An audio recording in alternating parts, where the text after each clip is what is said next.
ध्यान कहते हैं दृष्टि को एकाग्र करना। कैसे आप लोग ध्यान करोगे, अच्छी तरह समझ लीजिए। पलथी मार के घर में बैठ जाना, ये बाहर से अपनी आंख को बंद कर देना। दोनों आंखों के मध्य भाग में जहां पर देवियां बिंदी लगाती, पुरुष जहां टीका लगाते, दोनों आंखों के मध्य भाग में दूर सामने आप लोग देखिएगा, आपको सामने अंधेरा दिखाई पड़ेगा। उसी अंधेरे में एक पुतलियां हिलने ना पाए। शुरुआती समय में ये आंखों की पुतलियां हिलेंगी, लेकिन जब आप अभ्यास करोगे, करत करत अभ्यास ते जड़मत होत सुजान, जब अभ्यास करते रहोगे तो आंखों की पुतलियां हिलना बंद हो जाएंगी। तो दूर सामने अंधेरे में एक जगह अपनी दृष्टि को एकाग्र करिएगा। उस अंधेरे को देखते रहोगे तो दृष्टि अपने आप एकाग्र हो जाएगी। लेकिन उस समय ध्यान रखिएगा, कोई मन में विचार पैदा ना होने पाए, किसी के बारे में आप सोचिएगा नहीं, बस धीरे से आंख को बंद करिए। सामने आपको अंधेरा दिखाई दे, हो करके देखते रहना। जब आप उसको देखते रहोगे तो देखते देखते देखते देखते आपकी दृष्टि उस अंधेरे में टिक जाएगी। और जैसे ही आपकी दृष्टि अंधेरे में एकाग्र हुई तो सुई की नोक के बराबर काले में भी काला बिंदु बहुत चमक मारेगा। बड़ा चमकीला बिंदु होता है, वो आपको अंतर में सामने दिखाई पड़ जाएगा। और जब वो बिंदु सामने दिखाई पड़ जाए तब आप अपनी दृष्टि को उस बिंदु पर एकाग्र करिएगा। प्रेमी भाई बहनों, जब आप अपनी दृष्टि उस बिंदु पर एकाग्र करोगे तो शुरुआती समय में बिंदु के चारों तरफ से बड़ा भारी प्रकाश निकलेगा, चक्र की तरह से बहुरंगी प्रकाश होगा। और वो प्रकाश धीरे धीरे धीरे धीरे बढ़ता चला जाएगा। साधक इतना मोहित हो जाता है कि बिंदु को छोड़ देता और दाएं बाएं प्रकाश को देखने में लग जाता है। प्रेमी भाई बहनों, चूंकि प्रकाश उस बिंदु से निकल रहा और आपने बिंदु को छोड़ दिया और प्रकाश को देखने में लग गए तो प्रकाश भी गायब हो जाएगा और बिंदु भी गायब हो जाएगा, फिर अंतर में अंधेरा छा जाएगा। इसलिए दाएं बाएं देखने की जरूरत नहीं है। आपका निशाना उस बिंदु पर टिका रहे जिसमें से वो प्रकाश निकल रहा। एक टक हो करके आप उस बिंदु को देखते रहना। देखते देखते आपकी दृष्टि उस बिंदु पर एकाग्र हो जाएगी। और जैसे ही आपकी दृष्टि बिंदु पर एकाग्र हुई, वही बिंदु दरवाजा है, वही बिंदु खिड़की है, उसी को हरि का द्वार कहा गया। वो हरि द्वार खुलने लग जाएगा, बहुत विशाल दरवाजा। हरे प्रेमी भाई बहनों, एक साथ लाखों हाथी उसमें से निकल जाएं, पता तक नहीं चलेगा। इतना बड़ा विशाल दरवाजा है। आप उस दरवाजे के अंदर दाखिल हो जाओगे, बहुत बड़ा मैदान आपको दिखाई पड़ेगा। उसी मैदान में आप जा करके खड़े हो जाओगे। इतना बड़ा और विशाल वो मैदान है, ये संसार तो कुछ नहीं, ऐसे लाखों लाख संसार एक साथ दरवाजे से होकर के निकल जाएं, आपको पता तक नहीं चलेगा। इतना बड़ा और विशाल वो मैदान है। उस मैदान में आप जा करके खड़े हो जाओगे। प्रेमी भाई बहनों, जैसे ही आप उस मैदान में पहुंचे, सबसे पहले आपको अपने सतगुरु के स्वरूप का दर्शन होगा। वो आपकी उंगली को पकड़ करके आगे का सफर तय करेंगे। लेकिन सतगुरु के स्वरूप का दर्शन जब होगा जब आप जय गुरुदेव नाम का सुमरन करोगे। अगर आपने सुमरन न किया, यदि आपने उनको याद ना किया, तो भला वो आपको दर्शन करेंगे। और जब आपको दर्शन नहीं होगा तो आप आगे का सफर तय कैसे करोगे, क्योंकि आगे का रास्ता आपको मालूम नहीं है। प्रेमी भाई बहनों, इसीलिए जय गुरुदेव नाम का सुमरन आपको कराया जाता है। जब आप जय गुरुदेव नाम का सुमरन करोगे, जब आप उनको याद करोगे और फिर जब आप ध्यान पर बैठोगे और जब दरवाजे के अंदर दाखिल हो जाओगे तो सबसे पहले उन्हीं के स्वरूप का आपको दर्शन होगा और वो आपकी उंगली को पकड़ करके आगे का सफर तय करेंगे। तो ये है ध्यान करने का तरीका। एक बार फिर से आप लोग समझ लीजिए कैसे आप लोग ध्यान करोगे। ये बाहर से अपनी आंख को बंद कर देना, दोनों आंखों के मध्य भाग में दूर सामने आप लोग देखिएगा, आपको सामने अंधेरा दिखाई पड़ेगा। उसी अंधेरे में एक जगह आप अपनी दृष्टि को एकाग्र करिएगा। होशियारी यही रहे कि आंखों की पुतलियां हिलने ना पाए। प्रेमी भाई बहनों, ये मूर्ति पूजा की शुरुआत कहाँ से हुई? मूर्ति पूजा की शुरुआत वेद व्यास जी महाराज के समय से शुरू हुई। वेद व्यास जी महाराज ने जब देखा कि साधकों का ध्यान एकाग्र नहीं हो रहा, तो उन्होंने एक बहुत बड़ी मूर्ति बनवा दी। उस मूर्ति की बड़ी बड़ी आंखें बनवाई और साधकों से कहा कि तुम अपनी इन आंखों को मूर्ति की आंखों में टिकाओ। जब दृष्टि से दृष्टि टिक जाए तो ये बाहर की आंख बंद कर लेना, ये अंतर की आंख खुल जाएगी। ये तरीका था, ये साधन था अभ्यास करने का, ध्यान को एकाग्र करने का। वेद व्यास जी महाराज जब चले गए, धीरे धीरे ज्ञान लोप होता चला गया और लोग मूर्ति को ही भगवान समझ बैठे। हरे नर नारियों, प्रेमी भाई बहनों, तो ध्यान करने का तरीका आपको समझाया गया। बाहर से अपनी आंख को बंद करना, आंखों पर जोर मत देना। यदि आप अपनी आंखों पर जोर डालोगे तो आंखों की पुतलियों में दर्द होगा और फिर आप अपनी आंखों को खोल दोगे। इसलिए आप अपनी आंखों पर बिल्कुल जोर मत देना। जैसे सोते समय धीरे से अपनी आंख को बंद करते हो, ऐसे धीरे से अपनी आंखों को बंद कर लेना और दोनों आंखों के मध्य भाग में जहां पर देवियां बिंदी लगाती, पुरुष जहां टीका लगाते, ये दोनों आंखों के मध्य भाग में दूर सामने आप लोग देखिएगा, वो अंधेरा रूपी पर्दा आपको दिखाई पड़ेगा। उसी अंधेरे को आप देखते रहो। देखते देखते देखते देखते आपकी दृष्टि अंधेरे में टिक जाएगी और जैसे ही आपकी दृष्टि उस अंधेरे में टिकी, वो चमकदार बिंदु आपको दिख जाएगा। और जब आपको वो बिंदु दिख जाए तब आप अपनी दृष्टि उस बिंदु पर टिका देना। वही बिंदु दरवाजा है, वो दरवाजा खुल जाएगा, ये शिव नेत्र खुल जाएगा, ये दिव्य दृष्टि खुल जाएगी और आप दरवाजे के अंदर दाखिल हो जाएंगे। तो यह है ध्यान करने का तरीका। और तीसरा है भजन। भजन कहते हो शब्द को सुनना, उस नाम को सुनना, उस आवाज को सुनना जो मालिक के घर से आवाज आ रही है। तो कैसे आप लोग भजन करोगे? अच्छी तरह से समझ लीजिए। ये आंख और कान को बंद करिएगा, दोनों उंगली कानों में डाल करके ये कानों को बंद कर देना। अपनी सुविधा के अनुसार आप लोग बैठिएगा।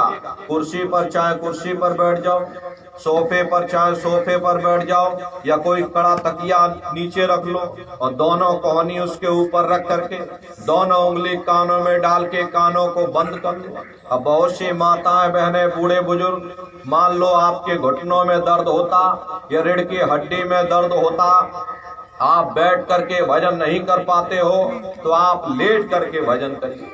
ऐसे सीधे लेट जाओ और लेटे लेटे आंख और कान को बंद कर लो। अरे मतलब तो आंख और कान को बंद करना है, चाहे लेट कर करो या चाहे बैठ करके करो, तो अपनी सुविधा के अनुसार। यही कहा गया कि आंख कान मुख बंद कराओ, अनहद झिंगा शब्द सुनाओ। यानी पहले अपनी आंख को बंद करो, अपने मुख को बंद करो, दोनों उंगली कानों में डाल करके ये कानों को बंद कर लो और ऊंचे से ऊंचा ध्यान दे करके उस आवाज को सुनने की कोशिश करो। जब आप अपने कानों को बंद करके ऊंचा ध्यान दे करके सुनोगे, आपको अनुभव होगा कि कहीं सीटी जैसी आवाज हमारे कानों में गूंज रही है, हर एक को सुनाई पड़ेगी। इस तरह से सीटी जैसी आवाज करना आपको कुछ नहीं है।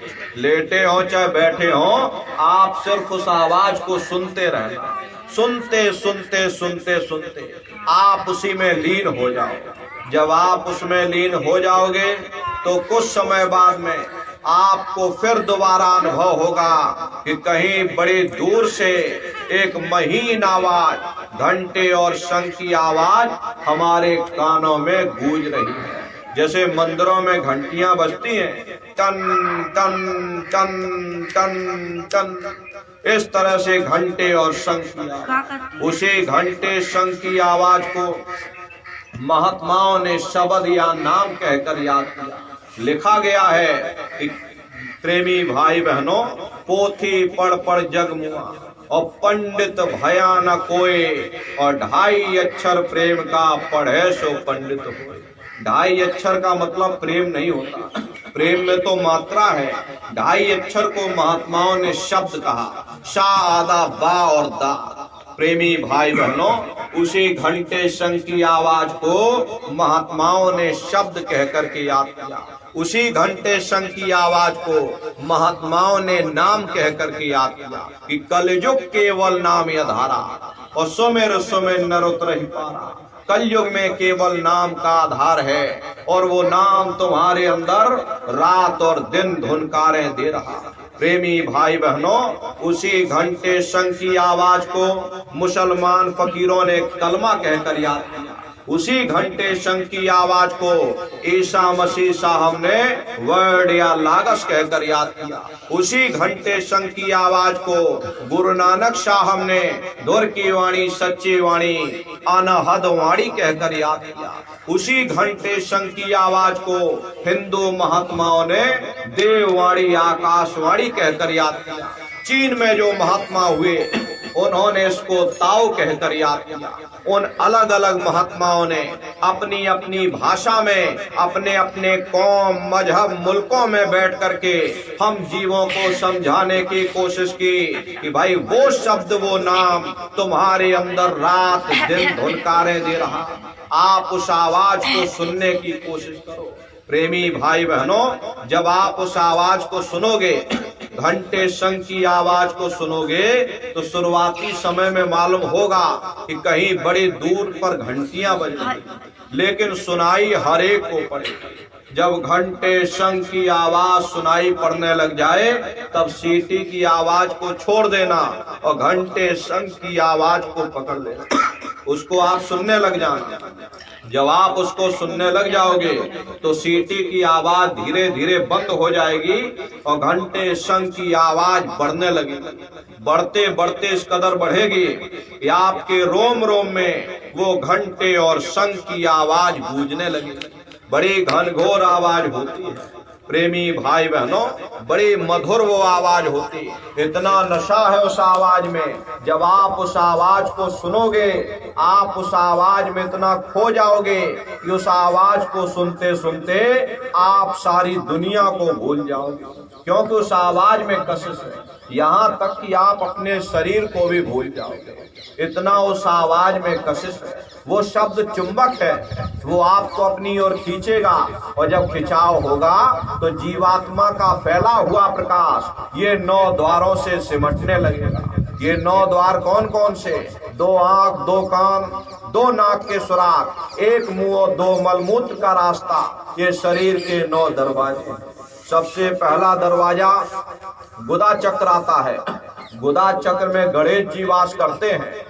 गणेश जी यहाँ के मालिक हैं। ये 4 दल का कवल है। यहाँ पर पृथ्वी तत्व पाया जाता। उसके ऊपर इंद्रिय चक्र आता। इंद्रिय चक्र में ब्रह्मा जी वास करते हैं। ये 6 दल का कवल है। यहाँ पर जल तत्व पाया जाता। उसके ऊपर ये नाभि चक्र आता। नाभि चक्र में विष्णु जी वास करते।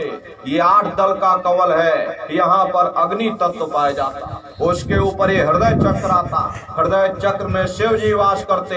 ये 12 दल का कवल है। यहाँ पर वायु तत्व पाया जाता। उसके ऊपर एक कंठ चक्र आता। यहाँ आद्या महाशक्ति वास करती हैं। ये 16 दल का कवल है। और प्रेमी भाई बहनों, आप सबसे ऊपर, आपकी ये जीवात्मा सबसे ऊपर दोनों आंखों के मध्य भाग में बैठी है।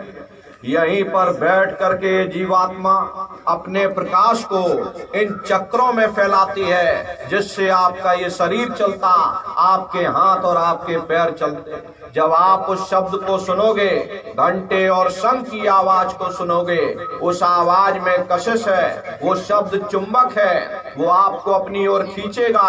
और जब खिंचाव होगा तो जीवात्मा का फैला हुआ प्रकाश ये 9 द्वारों से सिमटने लगेगा, और 9 द्वारों से सिमट करके यहाँ 10वें द्वार पर एकाग्र हो जाएगा। और जैसे ही जीवात्मा का प्रकाश 9 द्वारों से सिमटकर यहाँ 10वें द्वार पर एकाग्र हुआ, तुरंत वो शब्द जीवात्मा को खींच करके इस शरीर से अलग कर दे। फिर आप स्वयं देखना कि हमारा शरीर ये पड़ा और हम ये खड़े। आप शरीर नहीं हो, आप एक जीवात्मा हो। ये शरीर तो सिर्फ एक माटी का पुतला है। ये 5 तत्व, जल पृथ्वी अग्नि वायु आकाश, 5 तत्वों से निर्मित ये पुतला है। ये शरीर जीवात्मा के रहने का एकमात्र पिंजड़ा है। प्रेमी भाई बहनों, जीवात्मा शरीर से अलग हो जाए, ये शरीर आपका मुर्दा हो जाएगा, इसको जला करके राख कर दिया जाएगा। इस शरीर के अंदर यदि कोई चैतन्य चीज है तो वह केवल जीवात्मा है। ज्ञान कब होगा? जब आप अपने शरीर से, अपने पिंजड़े से अलग हो जाओगे। एक बार आप अपने शरीर से अलग हो जाओ, फिर उस शब्द को पकड़ करके आप ब्रह्मांडों की सैर करोगे। बड़ी भारी रफ्तार होती, पलक झपकते है जीवात्मा खरबों जोजन ऊपर चली जाती और खरबों जोजन नीचे चली आती। प्रेमी भाई बहनों, कैसे ऊपर जाएगी? उस शब्द को पकड़ करके। मान लो आप किसी जंगल में खो गए, चारों तरफ अंधेरा ही अंधेरा हो, कोई रास्ता नजर ना आ रहा हो, तो आप किसी टापू या पहाड़ पर चढ़ करके वहीं से आवाज लगाते हो कि भाई कोई हमारी आवाज को सुन रहा हो तो कृपया करके हमको रास्ता बताओ। मान लो किसी व्यक्ति ने आपकी आवाज को सुना और उसने आपको आवाज दी कि भाई हम तुमको ये आवाज दे रहे, तुम इस आवाज को पकड़ करके और तुम हम तक पहुंच जाओ। भले ही हमें दिखाई ना पड़े, लेकिन हम उसकी आवाज को पहले सुनेंगे।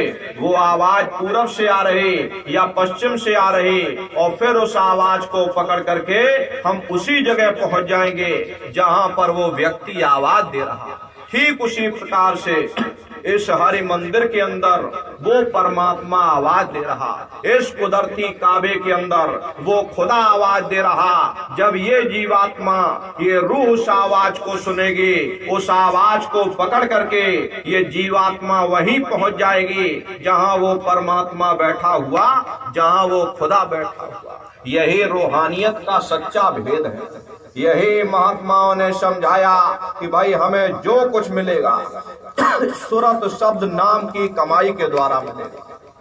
बाहर से आज तक न कभी किसी को परमात्मा मिला और ना ही कभी मिल सकता। प्रेमी भाई बहनों, अगर हम सभी लोग अपने अपने घरों में बैठ करके, अंदर बैठ करके और सूरत शब्द नाम की कमाई करना शुरू कर दें, जितने रगड़े झगड़े हम हिंदू मुसलमान सिख और ईसाई आपस में करते हैं, ये रगड़े झगड़े आज ही समाप्त हो।